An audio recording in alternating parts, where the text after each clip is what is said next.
Hi hello friends, പത്രമാറ്റ് സീരിയലിൽ ഉടനെ വരാൻ പോകുന്ന ഒരു അടിപൊളി എപ്പിസോഡിന്റെ വിശേഷത്തിലേക്ക് എല്ലാ കൂട്ടുകാർക്കും സ്വാഗതം. അങ്ങനെ അനി തന്റെ മനസ്സിലുള്ള നിലപാട് മുത്തശ്ശനോട് തുറന്നു പറയുന്നതോടുകൂടി ഈ വിവാഹ നിശ്ചയം മുടങ്ങുകയാണ്.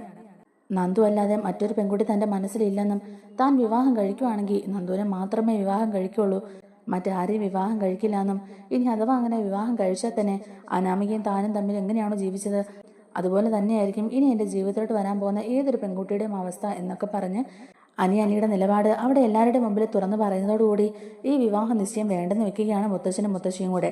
ഈ വിവരം അവന്തിയോടും ജലജയോടും ഒക്കെ പറയുന്നുണ്ടെങ്കിലും അവരും നന്ദുവിനെയും അതുപോലെ കനകയും ഗോവിന്ദനൊക്കെ വിമർശിക്കുകയും ചെയ്യുന്നുണ്ട്. ഈ വിവാഹ നിശ്ചയം മുടക്കാൻ അവരാണ് മുന്നിട്ടിറങ്ങിയതെന്നും അവർ കാരണമാണ്, ആ നന്ദു കാരണമാണ് എൻ്റെ മോളുടെ വിവാഹ നിശ്ചയം മുടങ്ങിപ്പോയത്. എൻ്റെ മോൾ ഒരുപാട് ആഗ്രഹിച്ചായിരുന്നു, എൻ്റെ മോളുടെ സങ്കടം ഇനി ഞാൻ കാണണമല്ലോ എന്നൊക്കെ പറഞ്ഞ് ജലജ ആകെ പൊട്ടിത്തെറിക്കുന്നുമുണ്ട്. അനിയനിയുടെ നിലപാട് വ്യക്തമാക്കുന്ന സമയത്ത് ജാനകി പറയുന്നുണ്ട്, നന്ദുവിനെ ഒരിക്കലും നീ വിവാഹം കഴിക്കാൻ പോണില്ല, ആ വിവാഹത്തിന് ഞാൻ സമ്മതിക്കില്ല. അങ്ങനെ നീ അവളുടെ കഴുത്തിൽ താലി കെട്ടി ഇങ്ങോട്ടേക്ക് കൂട്ടിക്കൊണ്ട് വന്നിട്ടുണ്ടെങ്കിൽ ഇവിടെ വെള്ള പുതപ്പിച്ച് കിടക്കുന്ന എൻ്റെ ശരീരമായിരിക്കും നിനക്ക് കാണേണ്ടി വരുന്നത്. പിന്നെ എന്നെ നീ മറന്നേക്കണം, അങ്ങനെ എന്നെ തോൽപ്പിച്ചുകൊണ്ട് നിനക്ക് അവളുടെ കൂടെ സുഖമായിട്ട് ജീവിക്കാൻ കഴിയില്ല എന്നൊക്കെ പറഞ്ഞ് ജാനകിയും അവിടെ ഒരുപാട് പ്രശ്നങ്ങൾ ഉണ്ടാക്കുന്നുണ്ട് കേട്ടോ. എന്തായാലും അതിനൊക്കെ ശേഷം നമ്മുടെ കനകയും ഗോവിന്ദനും കൂടെ അവരോടെല്ലാം യാത്ര പറഞ്ഞ് പോകാൻ ഇറങ്ങുന്ന സമയത്ത് ജലജയും ജാനകിയും അവരോട് വളരെ മോശമായിട്ട് തന്നെയാണ് സംസാരിക്കുന്നത്. എന്തായാലും ഈ വിവാഹ നിശ്ചയം മുടങ്ങുന്നത് കണ്ട് സന്തോഷിക്കാനല്ലേ നീയൊക്കെ ഇങ്ങോട്ടേക്ക് വന്നത്, അതെന്തായാലും നടന്നല്ലോ. നിന്റെ മോളുടെ ബുദ്ധി തന്നെയാ ഇതിന്റെ പിന്നിലും പ്രവർത്തിച്ചത്. കണ്ടില്ലേ എന്ത് നിസ്സാരമായിട്ടാണ് അവൾ ഈ വിവാഹ നിശ്ചയം മുടക്കിയത്. ആ അനാമികയും വേണുവിനെയൊക്കെ കൊണ്ട് അവളായിരിക്കും അങ്ങനെ ഒരു പരാതി അവിടെ സ്റ്റേഷനിൽ കൊടുപ്പിച്ചത്. എന്തായാലും അവൾ വിചാരിച്ച പോലെ തന്നെ നടന്നല്ലോ, നിങ്ങൾക്കും ഇപ്പൊ സന്തോഷമായി കാണുമല്ലോ. എനിക്കറിയാം നിന്റെയൊക്കെ മനസ്സിൽ എന്താ ഉള്ളേന്ന്. നന്ദുവിനെ കൂടി വിവാഹം കഴിപ്പിച്ച് ഇങ്ങോട്ടേക്ക് അയക്കാനല്ലേ നീയൊക്കെ വിചാരിച്ചേക്കുന്നേ. അതാവുമ്പം വേറെ കഷ്ടപ്പാടൊന്നും ഇല്ലല്ലോ. 3 മക്കളെയും നല്ല കാശുള്ളിടത്തേക്ക് പറഞ്ഞു വിട്ടാ അതോടെ ബാധ്യത അങ്ങ് തീരുമല്ലോ. 3 പെൺമക്കളെ ജനിപ്പിച്ചിട്ട് അതുങ്ങളെ നേരാവണ്ണം കെട്ടിച്ചയക്കാനുള്ള മാന്യത പോലും നിങ്ങൾക്കില്ലല്ലോ. അത്രയ്ക്ക് ഗതികെട്ട കുടുംബമാണ് നിങ്ങളുടേത്. അല്ലെങ്കിൽ തന്നെ നിങ്ങളുടെ മൂത്ത 2 മക്കളും ഈ കുടുംബത്തിലേക്ക് വന്നതിന് ശേഷമാണ് ഈ കുടുംബത്തിൽ ഇങ്ങനെ കുറെ പ്രശ്നങ്ങളൊക്കെ ഉണ്ടായത്. എന്തായാലും ഇപ്പൊ നിങ്ങൾക്ക് എൻ്റെ മോളുടെ കണ്ണീര് കണ്ടപ്പോൾ സമാധാനമായില്ലേ. ആ നന്ദു എന്ന് പറയുന്നവൾ അനിയുടെ മനസ്സിലുള്ളത് കൊണ്ട് തന്നെയാ എൻ്റെ മോളെ അവൻ വേണ്ടെന്ന് പറഞ്ഞത്, ഈ വിവാഹ നിശ്ചയത്തിന് സമ്മതമല്ലെന്ന് പറഞ്ഞത്. പുറമെ എല്ലാവരും അവരെ ഉപദേശിക്കുന്നുണ്ട്, ശാസിക്കുന്നുണ്ട്, ഈ വിവാഹം നടത്താൻ താല്പര്യമില്ല, 2 പേരും തമ്മിൽ കാണുന്നില്ല എന്നൊക്കെയാണല്ലോ പറഞ്ഞുകൊണ്ട് നടക്കുന്നത്.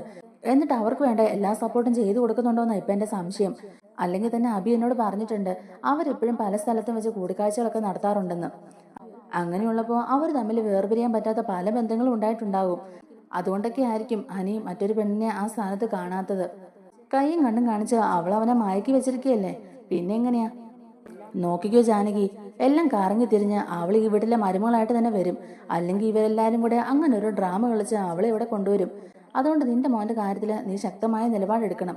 അല്ലെങ്കിൽ എല്ലാവരും നമ്മളെ വെറും വിഡ്ഢികളാക്കിക്കൊണ്ട് അവരുടെ മനസ്സിലുള്ള കാര്യങ്ങളായിരിക്കും നടത്തിയെടുക്കാൻ നോക്കുന്നത് എന്നിങ്ങനെ ജലജ പറയുമ്പോഴേക്കും നയനയ്ക്കും അതുപോലെ ഗോവിന്ദനും കനയ്ക്കും ദേവയാനിക്കൊക്കെ നല്ല ദേഷ്യം വരുന്നുണ്ട് കേട്ടോ. ആ സമയത്ത് ജാനകി പറയുന്നുണ്ട്, അതിനെനിക്ക് ജീവനുള്ളിടത്തോളം കാലം ഞാൻ സമ്മതിക്കുകയല്ല ജലജെ.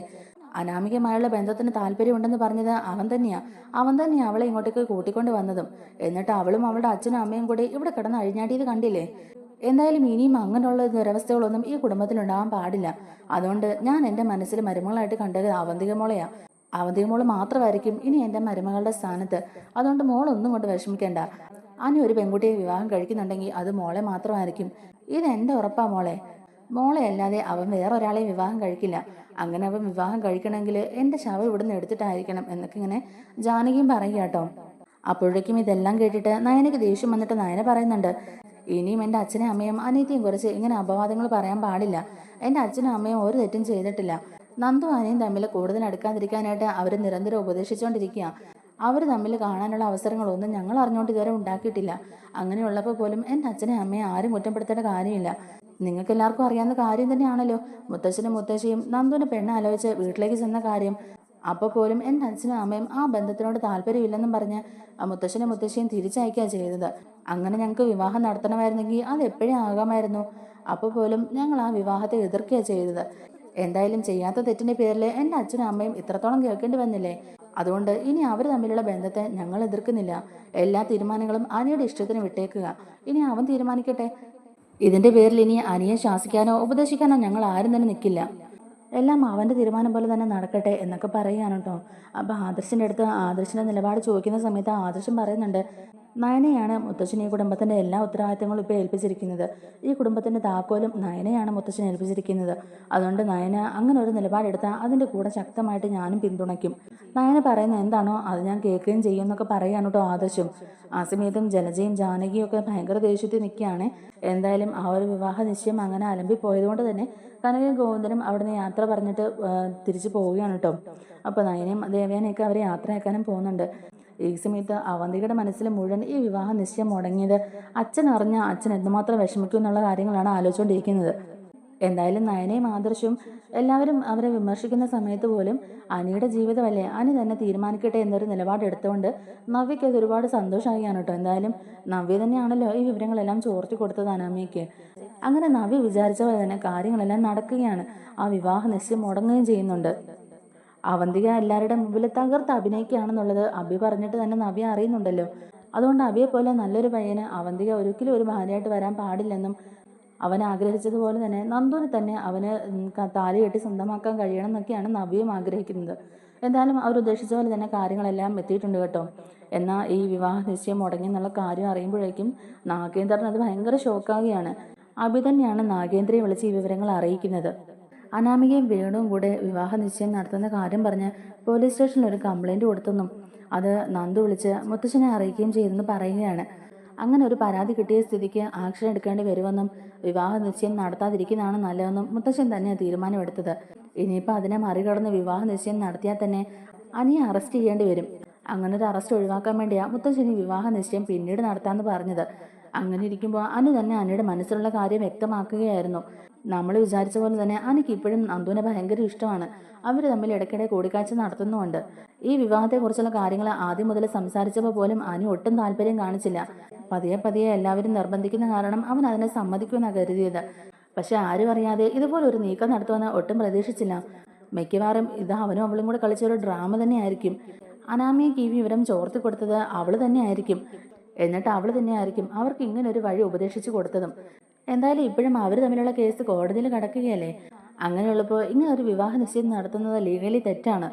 അതുകൊണ്ട് ഈ വിവാഹ നിശ്ചയം മുടങ്ങിപ്പോയച്ചാ നമ്മൾ പ്രതീക്ഷിച്ചതുപോലൊന്നും നടന്നില്ല. അവന്തേക്കാണെങ്കിൽ നല്ല വിഷമമായിട്ടുണ്ട്. ഈ ചുരുങ്ങിയ കാലയളവ് കൊണ്ട് തന്നെ അവൾ അവനെ ഒരുപാട് ആഗ്രഹിച്ചതാ. ഈ വിവാഹ നിശ്ചയം ഉറപ്പായും നടക്കുമെന്നും അധികം വൈകാതെ തന്നെ അനി അവളുടെ കഴുത്തിൽ താലി കിട്ടുമെന്ന് അവൾ സ്വപ്നം കണ്ടുകൊണ്ടിരിക്കുകയായിരുന്നു. അതൊക്കെ ഒറ്റ നിമിഷം കൊണ്ടല്ലേ അച്ഛാ തകർന്നു പോയത്. അത് അവൾക്ക് ഒട്ടും സഹിക്കാനായിട്ടില്ല. അവള് കുറെ കരഞ്ഞു. അല്ലാതെ എന്ത് ചെയ്യാൻ പറ്റും? അനിയുടെ നിലപാട് വ്യക്തമാക്കിയോണ്ട് തന്നെ മുത്തച്ഛനും മുത്തശ്ശിയും ഇനി ഈ വിവാഹ നിശ്ചയം നടത്തണോ വേണ്ടോന്ന് ഇപ്പൊ ആലോചിച്ചുകൊണ്ടിരിക്കുന്നത്. നന്ദുവിനെ അല്ലാതെ മറ്റൊരു പെൺകുട്ടിയും വിവാഹം കഴിക്കില്ലെന്ന് അവൻ തറപ്പിച്ചു പറഞ്ഞു. അതുകൊണ്ട് ഈ വിവാഹ നിശ്ചയം നടക്കാനുള്ള സാധ്യത വളരെ കുറവാച്ചാ. അങ്ങനെയാണെങ്കിൽ ഇനി നമ്മൾ പ്ലാൻ ചെയ്ത പോലെ കാര്യങ്ങളൊന്നും നടക്കില്ലച്ചാ. എങ്ങനെ നമ്മൾ ഇവരുടെ മുമ്പിൽ പിടിച്ചു നിൽക്കും?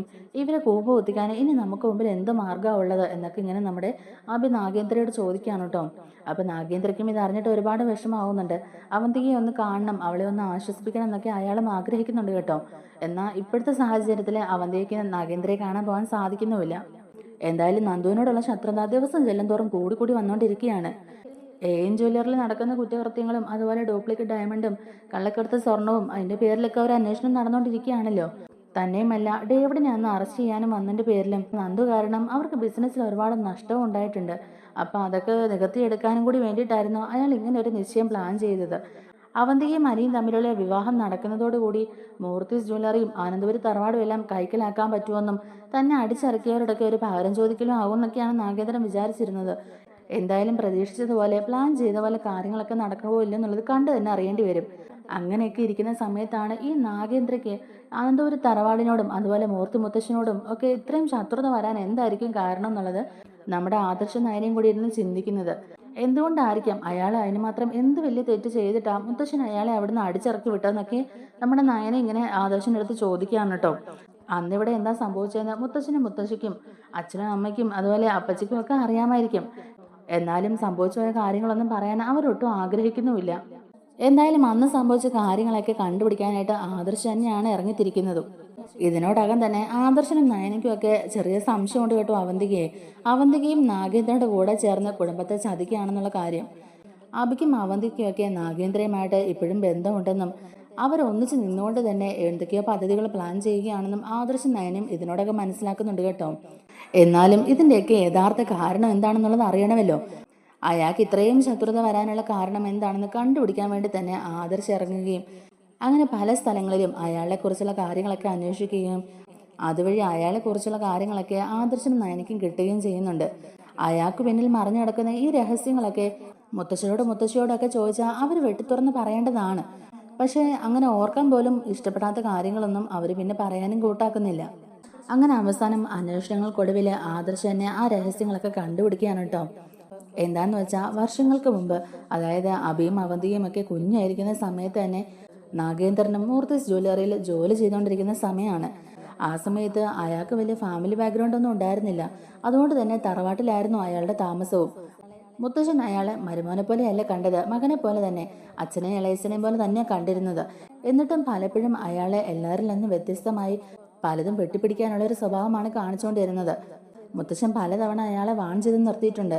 അന്നൊക്കെ അപ്പച്ചിയും അയാളെ പോലെ തന്നെ ചിന്തിച്ചുകൊണ്ടിരുന്നത്. എല്ലാം അവരുടെ കൈപ്പിടിയിൽ ഒതുക്കണം, എല്ലാം അവർക്ക് സ്വന്തമാകണം എന്നുള്ളൊരു ആക്രാന്തമായിരുന്നു.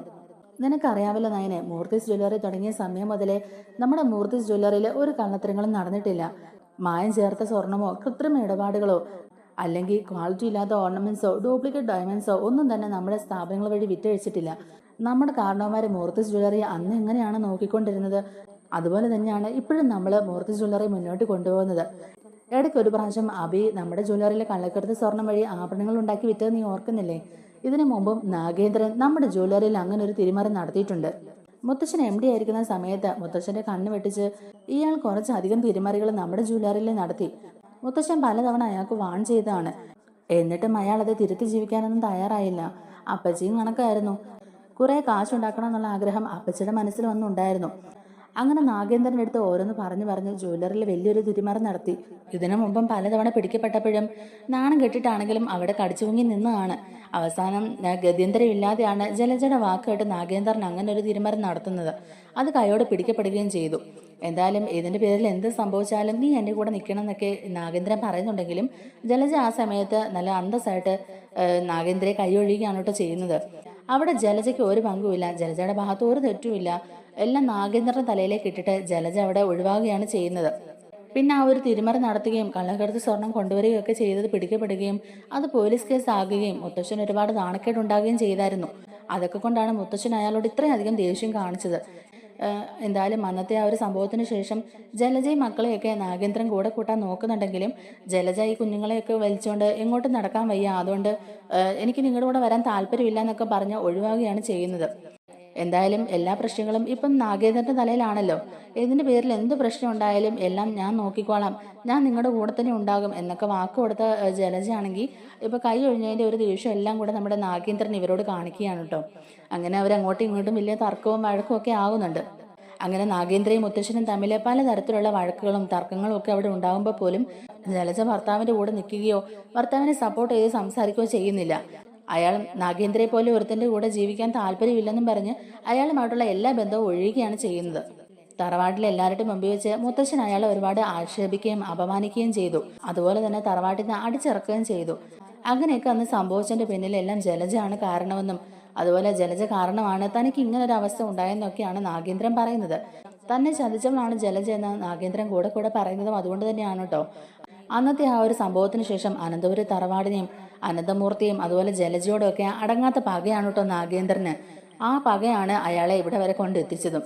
അതിനുശേഷമാണ് അയാൾ അനന്തപുരി തറവാടിനെയും മൂർത്തിസ് ജ്വല്ലറിയൊക്കെ തകർക്കുന്നുള്ളൊരു വാശിയോട് കൂടി തന്നെ ദുബായിലേക്ക് കയറി പോകുന്നതും അവിടെ ചില തിരിമറികളും ചതികളും ഒക്കെ ചെയ്ത് അവിടെ അയാൾ ജോലി ചെയ്തിരുന്ന സ്ഥാപനത്തിന്റെ മുതലാളിയെ ചതിച്ച് ആ ജ്വല്ലറി അയാളുടെ സ്വന്തം പേരിലേക്ക് ആക്കുകയും പിന്നീട് അത് ജ്വല്ലറിയായിട്ട് രൂപാന്തരപ്പെടുത്തി അങ്ങ് ഗൾഫ് നാടുകളിലും കേരളത്തിലും ഒക്കെ കൊണ്ടുവന്നതും എല്ലാം ഈ അനന്തപുരി തറവാടിനെയും അനന്തമൂർത്തിയും തകർക്കുക എന്നുള്ള ഒരൊറ്റ ലക്ഷ്യം മാത്രം മനസ്സിൽ കണ്ടുകൊണ്ടാണ്.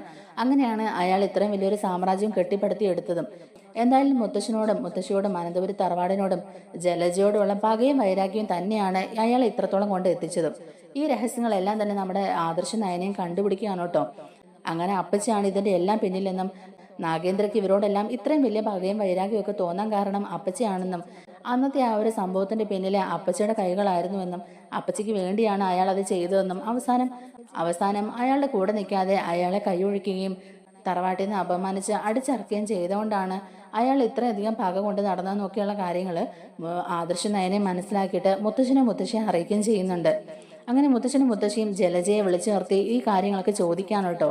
അങ്ങനെ ജലജയെ വിളിച്ചു നിർത്തി ചോദ്യം ചെയ്യുന്ന സമയത്ത് ജലജയ്ക്ക് ഇതെല്ലാം സമ്മതിക്കേണ്ടി വരികയാണ്. അന്ന് അങ്ങനെയൊക്കെ സംഭവിച്ചതിന്റെ പിന്നിൽ ഞാനാണ് കാരണമെന്നും അയാൾ പലതവണ അത് വേണ്ടെന്ന് പറഞ്ഞിട്ടും എൻ്റെ നിർബന്ധം കൊണ്ടാണ് ജ്വല്ലറിയിൽ അങ്ങനെ ഒരു തിരിമറി നടത്തിയെന്നും കള്ളക്കടത്ത് സ്വർണം കൊണ്ടുവന്നതെന്നൊക്കെ പറഞ്ഞ് ജലജ തന്നെ തെറ്റ് സമ്മതിക്കുകയും ചെയ്യുകയാണ് കേട്ടോ. അങ്ങനെ ഈ സത്യങ്ങളെല്ലാം അറിയുമ്പോഴേക്കും മുത്തശ്ശനും മുത്തശ്ശിയും ജലജയെ പൊതിരെ തല്ലുകയാണ്. അനാദിയായിട്ട് തെരുവിൽ വളരേണ്ട നിന്നെ ഞങ്ങളൊരു രാജകുമാരിയെ പോലെയാണ് വളർത്തിക്കൊണ്ട് വന്നത്. എന്നിട്ടും ഒരച്ഛൻ്റെ അമ്മയുടെയും സ്നേഹവും വാത്സല്യം നിന്ന് ഞങ്ങൾ നിന്നെ പൊന്നുപോലെ വളർത്തി. നിനക്ക് വേണ്ട എല്ലാ കാര്യങ്ങളും ചെയ്തു. നിന്നെ വളർത്തി വലുതാക്കി നല്ലൊരുത്തനെ കെട്ടിച്ചു കൊടുക്കുകയും ചെയ്തു. അന്നത്തെ പോലെ തന്നെയാണ് ഇപ്പോഴും. നിന്റെ സ്വഭാവത്തിൽ ഒരു മാറ്റവും ഇല്ല. ഈ തറവാട്ടിൽ ഇനി നിന്നെ കണ്ടുപോകരുത്. ഇപ്പൊ തന്നെ നീ ഇവിടെ നിന്ന് ഇറങ്ങിക്കോണം. എല്ലാത്തിനും കാരണക്കാരിയായ നിന്നെ ഇവിടെ കാണാൻ പാടില്ല എന്നും പറഞ്ഞ് ജലജയെ തന്നെ അവിടെ നിന്ന് അടിച്ചിറക്കുകയാണ് കേട്ടോ മുത്തശ്ശനും മുത്തശ്ശിയും കൂടെ. അങ്ങനെ നാഗേന്ദ്രയുടെ മനസ്സിലെ വൈരാഗ്യത്തിന് പിന്നിലുള്ള കാര്യങ്ങളൊക്കെ കണ്ടുപിടിക്കുകയാണ് ആദർശ നയനയും കൂടി. നമ്മുടെ വീഡിയോ ഇഷ്ടമായിട്ടുണ്ടെങ്കിൽ ഒന്ന് ലൈക്ക് ചെയ്യാനും നമ്മുടെ ചാനൽ കൂടി ഒന്ന് സബ്സ്ക്രൈബ് ചെയ്ത് സപ്പോർട്ട് ചെയ്യാനും മറക്കല്ലേ. താങ്ക്